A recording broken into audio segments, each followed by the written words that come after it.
I'm Howard Brock. I was the associate producer on Anger Management. Anger Management was a FX series. We did 100 episodes. We just finished in December. It's now going to live on in syndication forever because there's 100 episodes. And I'm going to give you a rundown of how we did our post-production and how we were so efficient and so cool, and why not? So we shot at fabulous Tamarack Studios in Sun Valley, a 60,000 square foot warehouse that's been turned into production stages and such.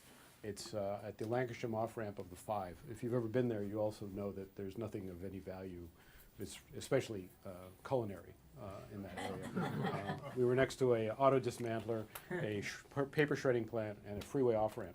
So it made the sound guy really happy. I'll give you a rundown of what was where.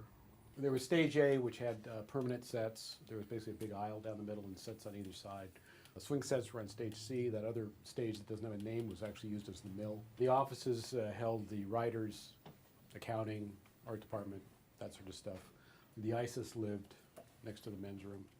Shocker. And then, of course, post-production, they didn't have room for us in the main building. They stuck us in a trailer in the parking lot. So the show was it worked on a 1090 model. There's a company called Debmar Mercury. They pioneered this with Tyler Perry shows. And the deal was they sold 10 episodes of the show at a discount to a cable network. The deal was if the show hit a certain ratings target, the network was obligated to buy 90 more episodes, so they would have 100 shows for syndication. So they did. So the good news was we had 90 shows. The bad news is we had 2 years to do them, and that's 45 shows a year. It's basically double the normal workflow. Normal shows do 22, 23 episodes a year. We're doing 44 to 46. So it's kind of like a marathon, and you hit the ground running, and there's really no let up. You know, if you're going to do 90 shows, it's important to be efficient because you have 90 opportunities to go, oh my God, what was I thinking? This is really stupid. So I'm going to go through the way things used to be done, the way things are usually done, and then the way we did it, which isn't either of the above. So first way, old way, remember these guys? Yep. Old technology from the previous century. Tradition, camera to tape. 4 cameras, 4 tape machines, 4 tapes in each machine. Just happens to work that way. So you end up with 16 tapes when you're done with shooting an episode as a rule. By the way, our show was not an audience show like some sitcoms are, performed in front of a live audience. Not us. We're a block and shoot show because we were shooting 2 shows a week. So first off, you can't do that with an audience. Second off, the actors would never remember their lines. I can prove that. Trust me, he was very good. But you know, they're dealing with, you know, they're dealing with 2 half-hour shows a week, and stuff gets rewritten between the first take and the second take. So that's not conducive to having an audience.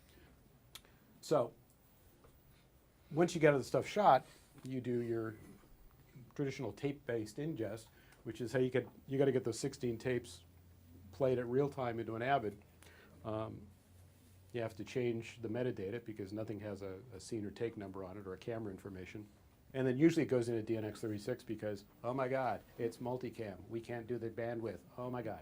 So that comes out to 8 hours of logging and capture per day, minimum, because we'd shoot 2 to 2.5 hours a day, 4 cameras. That's 8 to 10 hours. I'm going to take the low end of the scale here, and I'm not going to include the logging, which also adds to it, because it's still ridiculous.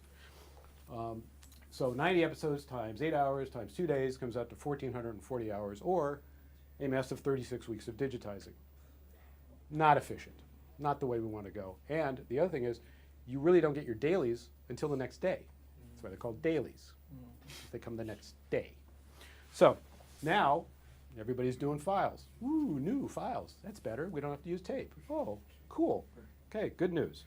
So you've got different QuickTime-based recorders that are out there. These are some of them. There's more. Most of them use QuickTime. Some record ProRes, some record DNx, some record AVC HD. Most of them, almost all of them, are using QuickTime. Why? It's ubiquitous. You can send it to your friends. You can use it in any platform. You can use it on Avid, you can use it on Premiere, you can use it on Final Cut. So it's sort of like the least common denominator. However, if you're working on an Avid show, not so good. There's a catch with that because there's an extra step involved and that takes time. So we've effectively gone from camera to tape machine to Avid, DNx 36, tape machine to another Avid, DNx 175. Now we have files. So we haven't changed any parts of the steps. We haven't eliminated anything. We just go a little bit faster because QuickTime files go in faster than tape. They don't have to go in real time. They go in about 4 times speed. But we still have to deal with the metadata. We still have to deal with the fact that it has to be imported rather than just sort of show up. And I'll get into why that is later. So it's faster than tape, but it's still slow. It's 4 times faster. We now got our 36 weeks down to 9 weeks. Cool. Not quite enough. And you still have to deal with the metadata. So, trick next was, how do we simplify it? How can we make this thing go faster? Because, like I said, we're doing 90 of these things. Efficiency is going to be helpful. Another way to simplify. What steps can we remove from this process to make things go faster? That's how many we removed. So effectively, we recorded the camera at DNx 175. We gave up on offline resolution. And we skipped the whole part about putting in a QuickTime file, importing the QuickTime file, changing the metadata. We effectively did this. Camera goes into the Avid at 175. Boom. That saved quite a bit of time.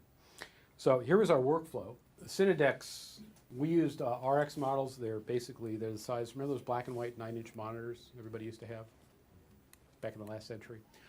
That's about how big they are. Each one can record 2 channels. It can record 2 different codecs. It can record H.264 as well. It can record to 2 different locations. So that's a whole bunch of 2s. So what happened is 2 cameras go into one Cinedeck. The Cinedeck talked to the ISIS and also went to local storage on an SSD drive. 2 more did the same thing, went to the ISIS, went to an SSD drive. A 3rd one was there as a hot spare. And what that did is record a quad split in H.264 that went to a light iron server that fed iPads on the set. So the cool part was we had instant dailies.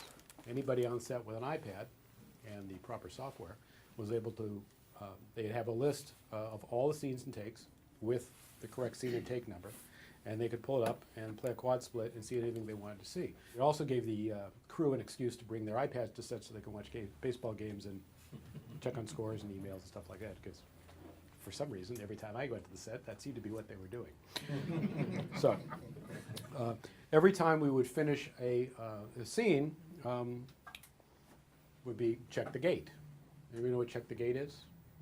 Okay, check the gate, for those of you who don't know, back in the film days, somebody had to go look in the film gate to make sure there wasn't a hair hanging down that would have ruined the take, which would necessitate a reshoot.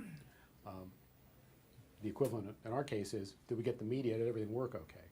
Now the advantage of that is we can check it immediately afterwards. And most file recorders that are used on cameras, or even remotely, playing stuff back, sometimes a pain in the ass. You know, yeah, I can record it. Can you play it back? Really? So in a lot of cases, you're pretty sure you got it, but you know, really you don't know for sure.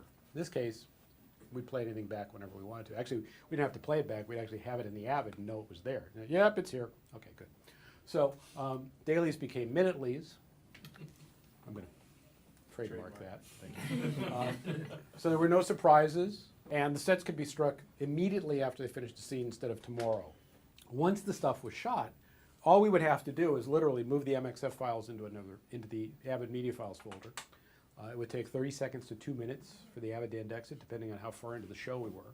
You know, if the show's just starting, there's nothing in the folder, it goes quick. 2 days later, there's more stuff. It takes longer. That was the longest part of bringing in dailies. Maybe 2 minutes, usually less than a minute. So once it finished indexing, all you do is you move the AAF file into a bin. Your metadata is there. You sort them, you group them, you're done. Our dailies processing time went from real time with tape, 8 to 10 hours, to QuickTime, 4 times faster, 2 to 3 hours, to Cinedeck, 8 to 10 minutes. So I figured over the course of 2 years, we spent maybe 12 hours bringing stuff in instead of 36 weeks. Seems faster. So I'm going to go into the esoteric part. Most of these QuickTime recorders can't record into Avid storage for a couple of reasons. One, they don't have a network connection. Or if they do have a network connection, they can't see an ISIS as a client. They might have a network connection that says, I can talk remote to the other items here, but I can't send data or files out to an ISIS. The other reason is they don't put it in the right format. First off, it's not MXF, and second off, it's in what's known as OP1A as opposed to OP Atom. And what is OP? Well, you should ask. So MXF has operational patterns. Did you ever wonder why standards is a plural instead of a singular? This is one of those reasons. OP1A, basically audio and video are lumped together in a file, just like they would be on a tape. Why do camera manufacturers or tape machine manufacturers mostly put their stuff into OP1A files? Because it's the same as putting it on a tape. It's easy for them. Oh, here's the file, here's the material, put it in a file, don't put it on tape. Okay, we can do that, that's easy. OP Atom is the way the Avid wants it. It wants the audio and the video separate. Why? Because oftentimes the audio and the video go the separate ways when you're finishing. And oftentimes the audio is almost always the same format, and the video is almost always a different format of, you know, it's like soda and syrup in a fountain.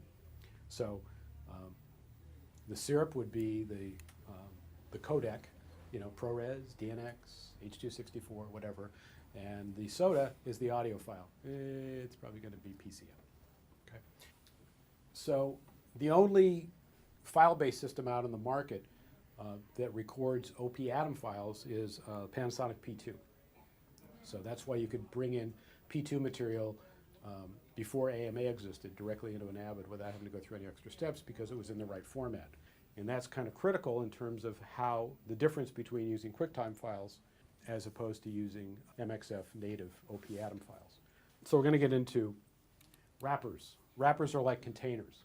QuickTime is a wrapper, MXF OP1A is a wrapper, MXF OP Atom is a wrapper. All a wrapper is, it's just basically a file header that tells you what's inside. Okay? That's not to be confused with codecs. Codecs are like flavors. So you've got your Diet Coke, you got your Pepsi, and then you probably have, you know, you're never going to order sun-kissed orange soda out in public, but you're probably going to have it at home. Here's the problem. When you bring a QuickTime file into the Avid wants it to be OP Atom. So it basically has to distill it. It wants to turn it back into syrup and soda. It doesn't come out of the can as syrup and soda, it comes out mixed. So you have to unmix it and bring it in. That takes time. We don't want to do that. So that's why we use the Cinedeck, because the Cinedeck does this. So you got the right format, you don't have to do an import, and even if you're not in the situation we were in, where we had the ISIS on location at the same location as we were doing our editorial and our production, even if you brought the material in off of a SSD drive, for example, all you do is literally copy the stuff into the Avid Media Files folder and you're done. You don't have to go through an import process or anything like that. And that, I would estimate on our stuff, maybe would take half an hour per day instead of like no time at all because it was already there.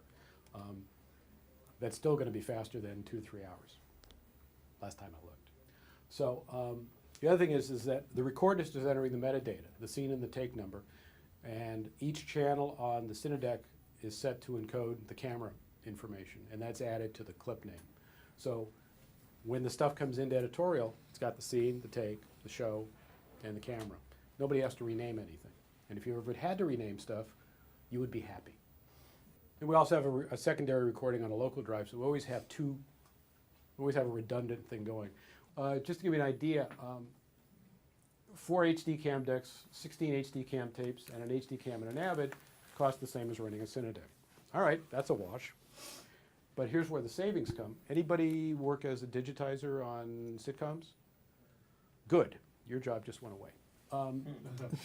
There's about $3,400 a week that we didn't have to spend. We didn't have to have 2 Avids with decks. We didn't have to have an assistant digitizing stuff along with the other assistant who was assisting and digitizing. And we didn't have to have another Avid. We didn't have to wait a day. So, and then there's also the tape costs. One show is about $800, 10 shows, $8,000, 100 shows. That's $250,000 between the tape costs and the assistant. There's the compelling economic argument for that part. So we go into offline. So here was our post-production workflow in terms of how things worked. First thing is, in the middle, everything's connected to the ISIS. We're not moving media around. That made things a whole lot easier because we weren't spending a lot of time putting stuff on a drive, sending it somewhere else and having them tell us what we left out, which happened on the first 10 shows. So do the offline edit, lock the show, do a turnover, send media and an AAF off to the sound house, send an AAF to the DaVinci. How long does it take to send an AAF to DaVinci without any media? About a minute. Actually, it takes longer for the DaVinci to open it to go find the media than it takes for us to send it the information. Color corrected, and then it goes into a symphony in-house where we do the online, put the titles on, fix any mistakes, which there were. When we're done with that, that goes onto a FireWire drive, goes to JCam, where we have to output it to tape. This show started 3 years ago. File delivery was beginning to happen. Lionsgate wasn't comfortable with that, so we had to do an SR output. So the reason we took a 4-pound drive to JCam was because we didn't want to take an 80-pound SR deck to the office. Because we're only doing this on average once a week, but it wasn't really every week. It was more like, we do a few at once. And then the VFX, the sound mix, the QC, and the final duplication was all done outside. That was once the show was finished. The audio tracks from the mix would come back. We get all the stems. So we brought those in and we put them into a timeline. So if I wanted to have all of the original stems by dialogue, music effects, those were all available on one timeline, and then a 5:1 mix along with the stereo mix was on another timeline. The advantage to that was I had basically had the equivalent of the online master in the Avid. And if somebody would call up and say, we have a QC problem, there's a clicking sound on this part of the scene, you'd go, okay, you listen to it, and you go, yeah, that actor has dentures. Sorry. Recorded that way, we can't fix it. Too bad, we run along. So once we'd finished the show, we would archive them onto LTOs. We kept a G-RAID of the original media. We'd put 2 shows on a 4 terabyte G-RAID. So we had all the shows, original material available. And because we had a 32 terabyte ISIS, we were able to keep all of the onlines for all of the shows online all the time. The advantage to that was, when we got into doing syndication later on, all of the media was still available, and it was available with handles, and we had all the stems available. So that made doing the syndication much easier. Also meant that we didn't have to restore anything, because restoring is almost as sucky as recording, putting something on an LTO to begin with. So, also, because the show was a block and shoot show, we didn't have an audience, but the executive producer wanted to have live laughs whenever possible. So when there was time, we would play back a finished episode and then record a live audience, recorded in front of a live audience. They would laugh, hopefully, and we record that. The cool part was we'd play it back off at Cinedeck that was looking at the ISIS. So we could literally do this at the very last minute if we had to, and we did a few times. When we did it on the first 10 shows, we didn't do it in-house, and we didn't have Cinedecks. So what we have to do is we'd have to rent an XD-Cam deck, put it out on the XD-Cam, take the XD-Cam deck to a sound stage, record it on the sound stage, get the DVDs from the audio guy, bring them back to the office. Somebody would stay late or come in really early because they had to have it ready on Monday morning so the executive producer and the editor could go through and figure out which laughs they were going to use and which ones they didn't care for. When we did it with the Cinedeck, literally on one Cinedeck, you could play it back on one channel, record the laughs on the other channel. It took 5 minutes after the show was done to get it dropped in. So we wouldn't leave until the audience left because it looked tacky. The other thing is, fortunately Terry's not here, so we did our finishing in-house. Caution, your actual mileage may vary. The reason for that, in our case, we were doing such a tremendous volume, and because we wanted to have more control over it, and because I have an online background, it was just easier. So there's other cases where people want to have very valid reasons for going to a post house. The advantage to that, in our case, we didn't have to worry about scheduling conflicts. We didn't have to copy any media. That makes things easier. We didn't have to do things by remote control. I didn't have to call somebody up and go, there's a boom shadow in the upper right-hand corner. And then if there were fixes and changes, we could do them quickly. So some advantages. We could fix a lot of stuff. For example, boom shadows, flies. We always had flies. The eating area was right next to one of the entrances to the stage. And sometimes they would leave the door open. And sometimes the flies that were literally congregating by the trash can next to the entrance to the stage would decide to go be on camera. and then I would have to take them off camera. So we had tape marks, set extensions, errant production gear, TVs and computer screens we'd drop in, undergarments needed to be removed or added. Charlie bedded a lot of women. They all wore bras. Sometimes they'd try to hide them, sometimes not effectively. Sometimes we'd have to move the sheets to cover up the fact that they were wearing a bra when it wasn't supposed to see a bra. So we ended up, by doing all of these wonderful things, the traditional budget on the show was $50,000. We came in about $25,000. Multiply that by 90, that's another, it's over $2 million. One of the things that's critical about this is you got to look at the whole system and how everything fits together. Because somebody could look at it and go, well, the Cinedeck costs the same as having recorded on tape when we just recorded on tape. Well, you're going to save money over here, you're going to save money over here. And because of the way we did stuff, we saved money on syndication. We saved money in a lot of different ways, but if you just focused on one part of it, you may not see the overall picture of how much money you could save and how effective and efficient you could be. Fortunately, we had a very supportive producer. That helps a lot. So we saved money by having a small staff. We had an associate producer who happened to be an online editor. We had an editor, and an assistant editor, we had a post coordinator, and we had a freelance colorist who would come in every couple of weeks when I'd say, it's time, and we didn't have any overtime. So we cranked out 90 shows, 2.5 years, no overtime, none. We put stuff on an LTO to archive it, cost a massive $25 per show.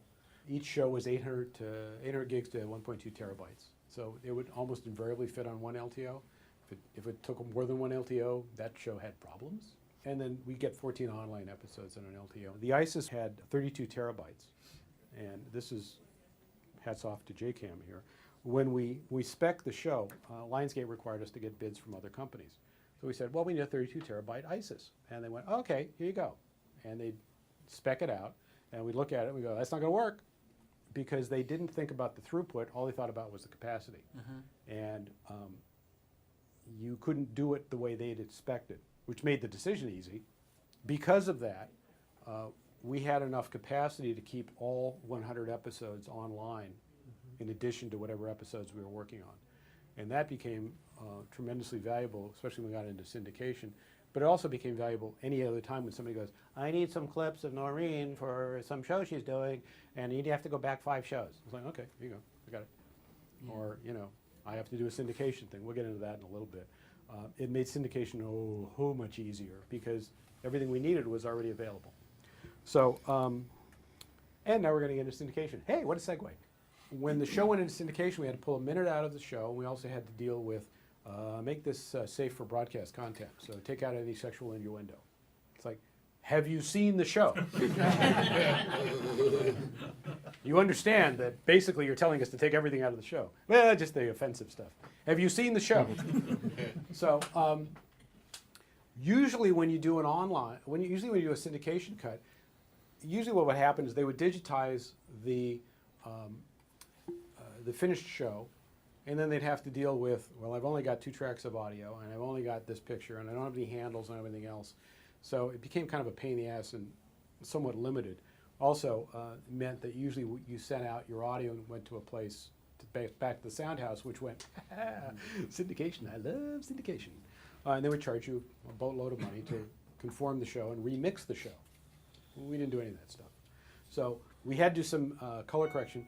60 of the 100 shows needed a shot or 2 added back in that came from production. So we, all we do is we'd load up the G-Array that had the show's original material on it. The editor would go find the shot he needed. We'd send that to the DaVinci, color correct a handful of shots. It took longer to load the thing in the DaVinci and for the DaVinci to find the media than it took to color correct the show and spit it back out again. So 10 minutes a show, we're talking maybe 12 hours for all 60 shows, and that was spread out over, a couple of different really short days. And then because we had all of the audio stems and all of the audio elements, if we needed to go clean up some dialogue because there was like a laugh mixed in, and we wanted it clean, we had the dialogue track. If we needed to extend a laugh, we had the audio, we had the laugh stems. We needed to move an audio or a music edit, we had the music stem. So we had everything we needed to fix the mix without having to go back and remix the show. That saved about another $168,000. And then because the delivery on the syndication episodes was file-based, we put 25 shows on a $75 drive and spent $25 to ship it off to Pittsburgh, 100 shows, $400 of shipping and media cost to deliver the episodes. If we'd done it on tape, it would have cost closer to $20,000. Just saying. So that's basically it. That's the end of my story. Yeah. Yeah. And then shameless plug, Sal is in the back there. If you got any questions for Sal at JCAM, that's how you can find him. If you got any questions for me, that's how you can find me. And if you got any questions for anybody now, give me a question. You're going to say something about ProRes. Oh yeah, ProRes. So, thank you. We didn't do, we recorded DNx initially because we were on Avid 5.5. ProRes wasn't an option. I would have liked to have gone to ProRes when we got onto Avid 7, but that turned out to be not practical. And the reason for that is the DaVinci doesn't really like ProRes MXF. Let me rephrase that. Doesn't deal with ProRes MXF. Doesn't like it. It just doesn't want to deal with it at all. So it doesn't take ProRes MXF, and it doesn't spit ProRes MXF out. I'm shocked. So that was the problem. The only way to get stuff in and out of the DaVinci would have been to use AMA or QuickTime files again, which is like, I'm not doing that. But most of the stuff that went out that wasn't going out on tape, the vast majority of the stuff we delivered as files for publicity or promo or gag reels or DVD releases or anything else, almost all of that stuff went out as ProRes. So we'd have to convert it. Wait a minute, one more. How was the reliability on the Cinedeck? Swell. Really good. We did an upgrade about halfway through.